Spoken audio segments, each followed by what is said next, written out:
Hello learners, this is me doctor Anshu Shoran. Start करते हैं अपना नया लेसन है अपना।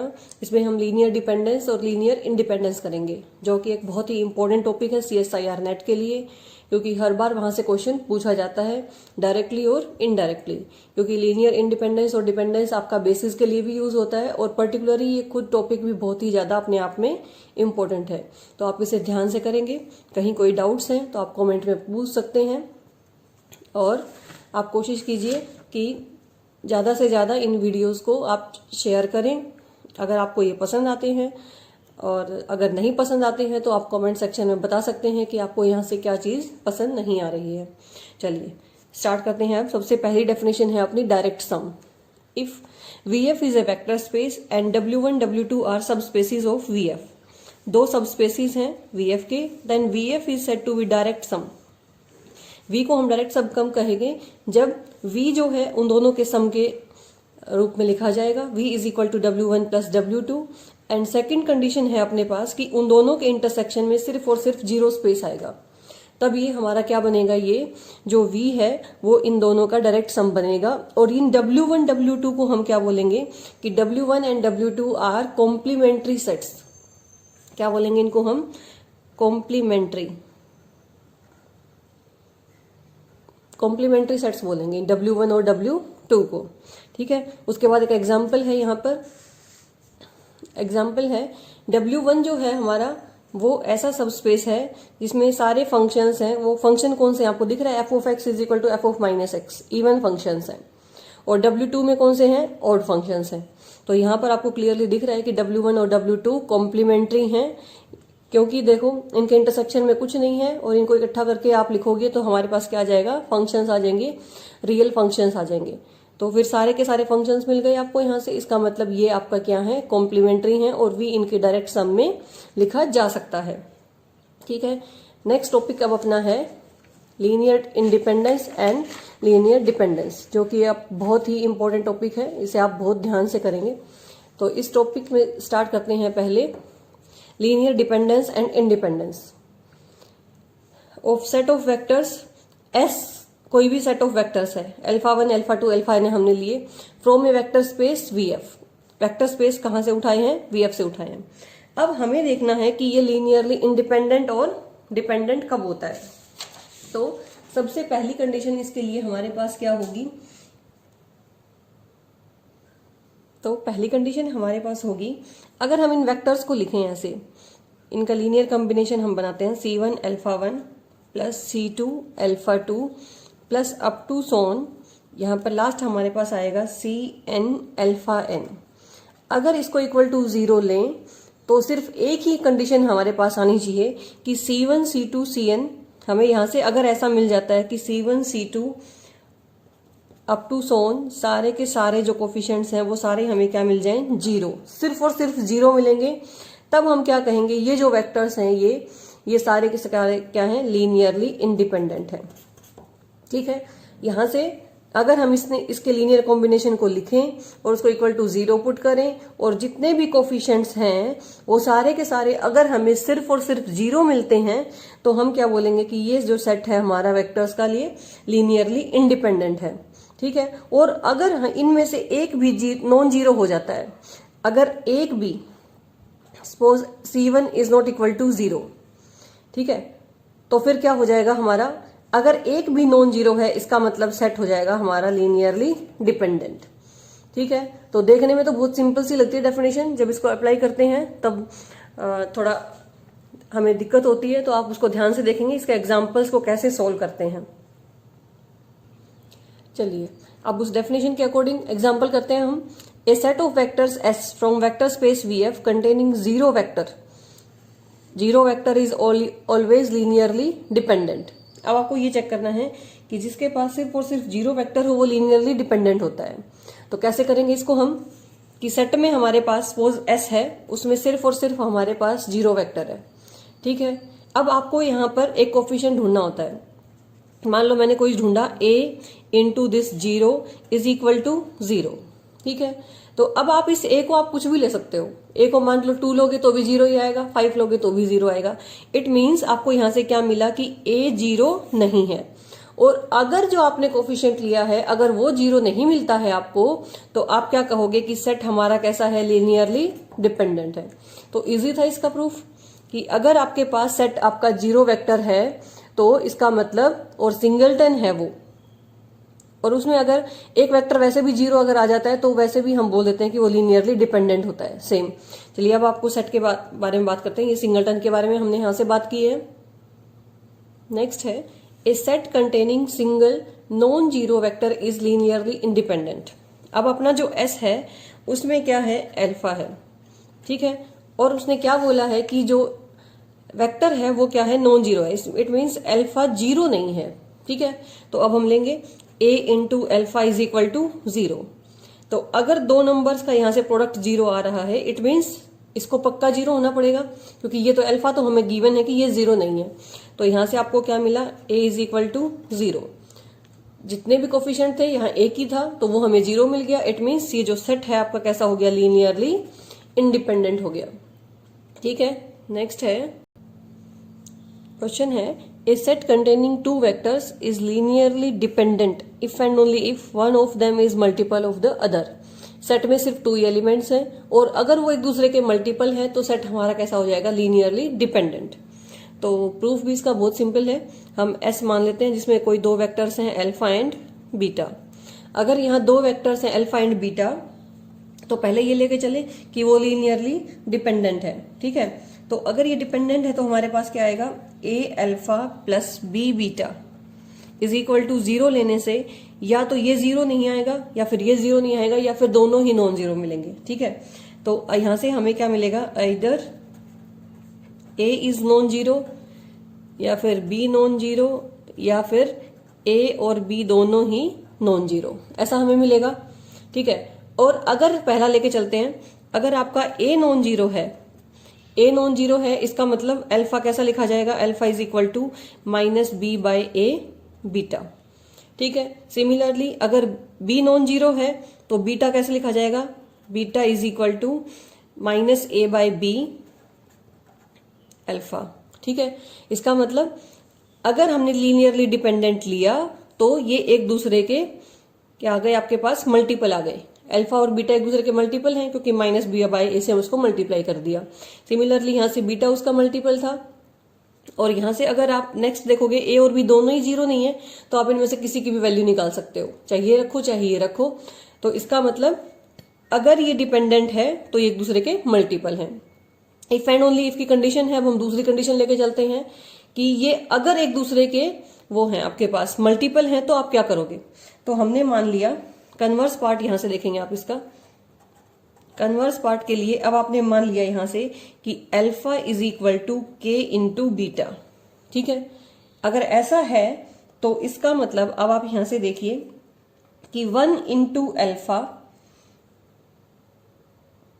माइनस के इंटू बीटा आपके पास कैसा आएगा, 0 आएगा, ठीक है। क्यों, क्योंकि अल्फा की वैल्यू कैसी है, के बीटा, यहां पर के बीटा रख देंगे हम, और ये माइनस के बीटा आ गया, ये आपके पास 0 आ गया। इसका मतलब एक कांस्टेंट आपको ऐसा मिल गया जो कि नॉन जीरो है, 0 है, ठीक है, जो कि नॉन जीरो है और इसको 0 दे रहा है। अगर ऐसा है तो इसका मतलब ये सेट कैसा हो गया, आपका लीनियरली डिपेंडेंट हो गया, ठीक है। तो दोनों पार्ट्स इसके प्रूव होते हैं कि अगर डिपेंडेंट है तो एक दूसरे के मल्टीपल है, और मल्टीपल लेके चलते हैं तो वो डिपेंडेंट प्रूव हो जाते हैं यहां से, ठीक है। उसके बाद नेक्स्ट एग्जाम्पल है आपका, एग्जाम्पल तो नहीं बोलेंगे इसको हम, ये रिजल्ट है एक तरह से आपके पास। तो रिजल्ट नेक्स्ट है आपके पास, super set of linearly dependent set of vectors is also linearly dependent. Understood है, अगर आपको मान लो एक अल्फा ऐसा लिया था जो कि लीनियरली डिपेंडेंट था, इसका मतलब इस अल्फा को किसी से मल्टीप्लाई करने के बाद ये कांस्टेंट जो है नॉन जीरो आ गया था। तो अगर उससे बड़ा आप लोगे, अगर छोटे में कोई डिपेंडेंट कोई वेक्टर दे रहा है डिपेंडेंसी, तो फिर वो बड़े में भी आ जाएगी। तो इसीलिए हम क्या बोलेंगे कि super set of linearly dependent set of vectors is also linearly dependent. Next है सबसेट ऑफ लीनियरली इंडिपेंडेंट। अब की बार सबसेट है यहाँ, उसमें सुपर सेट था। सुपर सेट लीनियरली डिपेंडेंट का लीनियरली डिपेंडेंट होगा, और सबसेट लीनियरली इंडिपेंडेंट का वो भी कैसा होगा, लीनियरली इंडिपेंडेंट ही होगा, ठीक है। क्योंकि अगर आपके पास मान लो सेट में कोई आपके पास वेक्टर्स हैं, टी सेट मान लो, ठीक है। अगर हमने इसमें मान लिया α1 α2 अप टू सोन αn, और यहाँ से β1 β2 और 2 ऐड कर दिए, ठीक है। और S इसका सबसेट हम ले लेते हैं। सेट हमने ले लिया, इसका सबसेट जो है α1 α2 αn तक।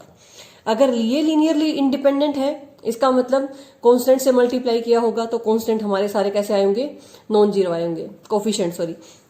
तो अगर वो सारे नॉन जीरो आए हैं तो ये तो उसका सबसेट है, तो इसका मतलब इसके भी सारे नॉन जीरो आएंगे, और सारे नॉन जीरो आएंगे ना, सॉरी सारे के सारे जीरो आएंगे। अगर एक ही पॉसिबिलिटी है कि वो सारे जीरो हों, तभी ये जीरो हो सकता है। तो अगर ऐसा है तो इसका मतलब इसमें भी वही होल्ड होगा, इसमें होल्ड होगा, इसका मतलब ये भी कैसा बन जाएगा, लीनियरली इंडिपेंडेंट, ठीक है। तो उसके बाद नेक्स्ट है, नेक्स्ट भी काफी इंपॉर्टेंट है। If S is equal to α1 α2 αn is set of non zero vectors, ये आप ध्यान रखेंगे यहाँ कि सारे के सारे नॉन जीरो वेक्टर्स हैं, तो या तो ये लीनियरली इंडिपेंडेंट होंगे, और अगर ये लीनियरली इंडिपेंडेंट नहीं है तो आपको एक ऐसा K मिलेगा such that alpha K is equal to linear combination of α1 α2 alpha K minus 1। Means क्या कहना चाहता है कि जो वेक्टर्स हैं या तो लीनियरली इंडिपेंडेंट हैं, अगर इंडिपेंडेंट नहीं है तो आपको एक ऐसा वेक्टर मिलेगा जो बाकी के लीनियर कॉम्बिनेशन में लिखा जाएगा, ठीक है। तो पहला केस है कि माना कि ये सारे लीनियरली इंडिपेंडेंट हैं, तो कुछ प्रूव ही नहीं करना है कि इंडिपेंडेंट है, तो हो ही गया। अब हम मानते हैं कि ये सारे के सारे लीनियरली इंडिपेंडेंट नहीं है। अगर ये लीनियरली इंडिपेंडेंट नहीं है तो इसका मतलब अगर हम इसको ऐसे लिखें, C1 α1 plus C2 α2 up to सोन Cn αn, अगर हम ऐसे लिखते हैं इज इक्वल टू 0, तो यहां से एक Ci ऐसा है जो कि नॉन जीरो है, एटलीस्ट 1 Ci, ठीक है। सो एटलीस्ट ऐसा 1 Ci आपको मिलेगा जिसकी जो कि जीरो नहीं होगा, ठीक है। अगर वो जीरो नहीं होगा, सपोज हमने माना कि Cn जो है, लेट यहां से हम लेके चलेंगे कि Cn जो है हमारा जीरो नहीं है। अगर Cn जीरो नहीं है तो इसका मतलब अल्फा n कैसे लिखा जाएगा, alpha n is equal to, इधर लेके जाओ उसको सबको, सो -1 बाय Cn, और बाकी ये सब ऐसे C1 α1 अप टू सोन Cn -1 अल्फा n -1। तो यहां से हो गया कि अगर एक वेक्टर जीरो नहीं है तो ये इसके लीनियर कॉम्बिनेशन में लिखा गया। तो आप ऐसे लिख सकते हो alpha n is equal to linear combination of, alpha n is equal to linear combination of, यहां से किस किसका है, अल्फा 1 से लेकर अल्फा n -1 तक का है। तो यहां से क्लियर है कि या तो ये लीनियरली इंडिपेंडेंट होगा सेट, अदरवाइज कोई भी वेक्टर बाकी सबके लीनियर कॉम्बिनेशन में लिखा जाएगा अगर वो जीरो नहीं है तो, ठीक है। नेक्स्ट है if S is equal to α1 α2 αn is linearly independent set of vectors from a vector space VF and if, यहां से देखने वाली क्या बात है कि देखो पहले से ये इंडिपेंडेंट है और जो हमने नया वेक्टर लिया है वो इनके लीनियर कॉम्बिनेशन में नहीं लिखा जाता है। यहां से does not belongs to LS means वो इनके लीनियर कॉम्बिनेशन में नहीं लिखा जाएगा।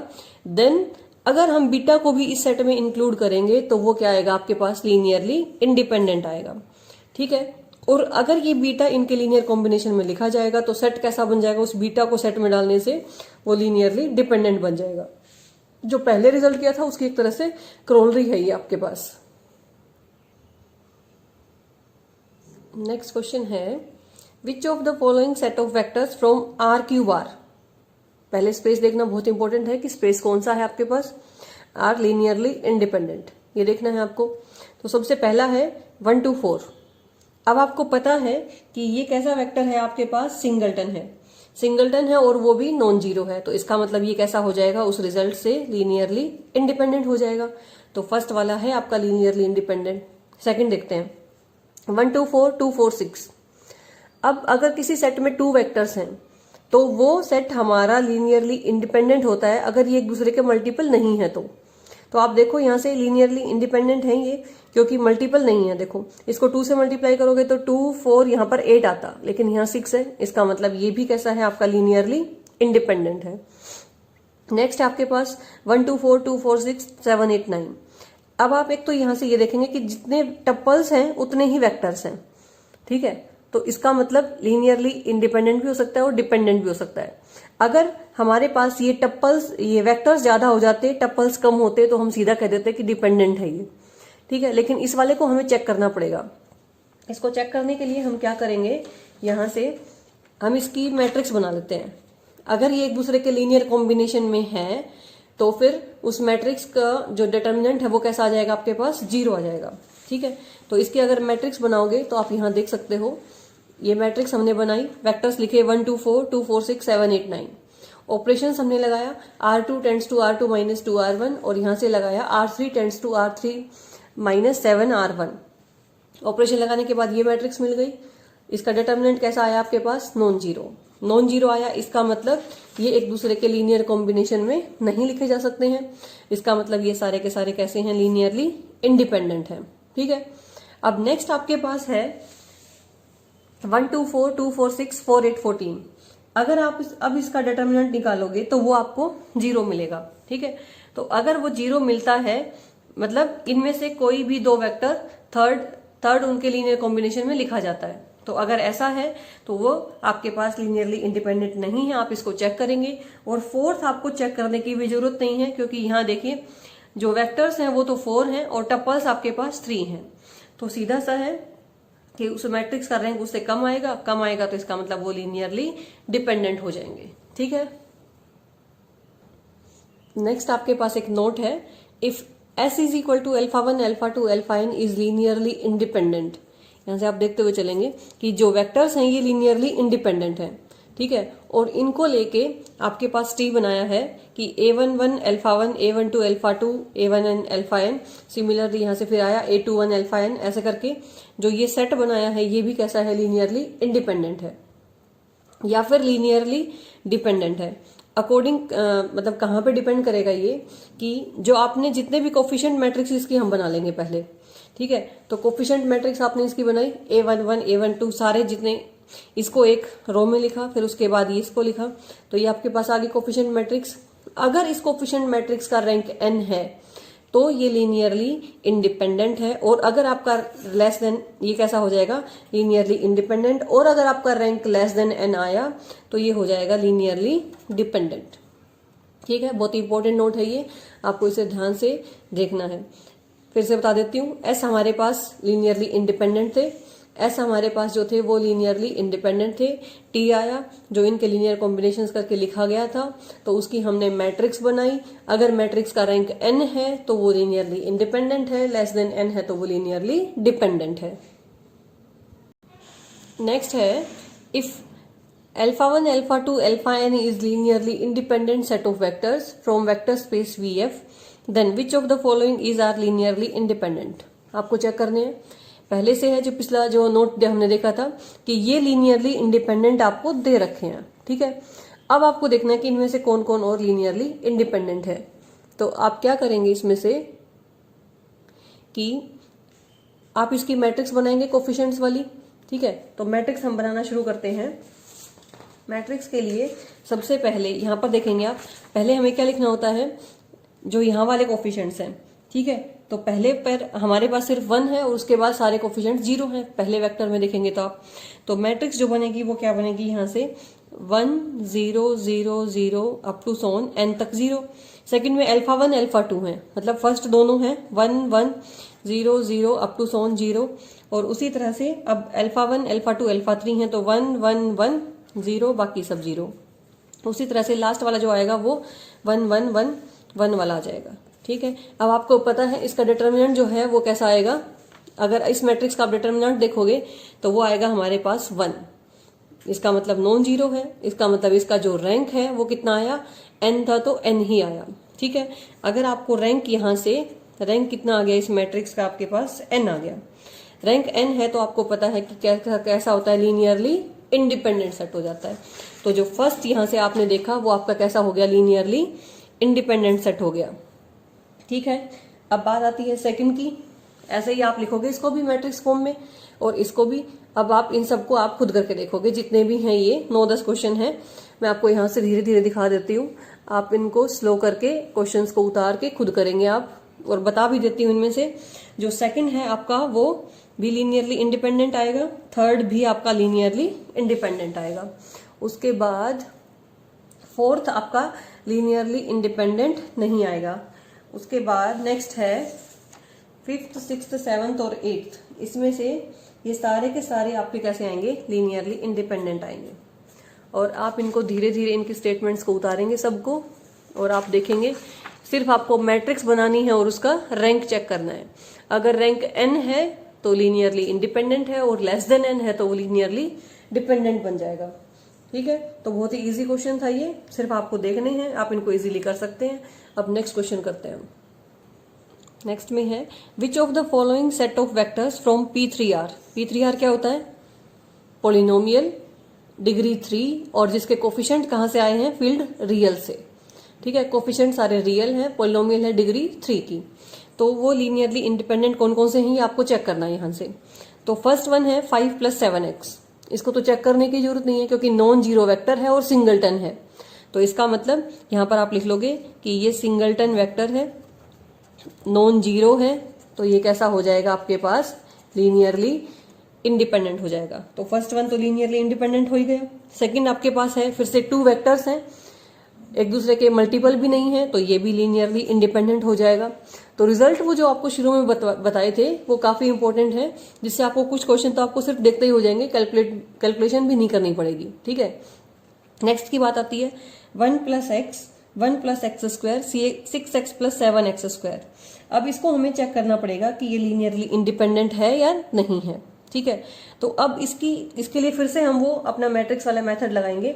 एक मैट्रिक्स हम पता कर लेते हैं यहां से। अगर आपके पास इसकी मैट्रिक्स बनाओगे तो कोफिशिएंट मैट्रिक्स आपको बनानी आती है, यहां से इसकी देखेंगे आप कोफिशिएंट मैट्रिक्स।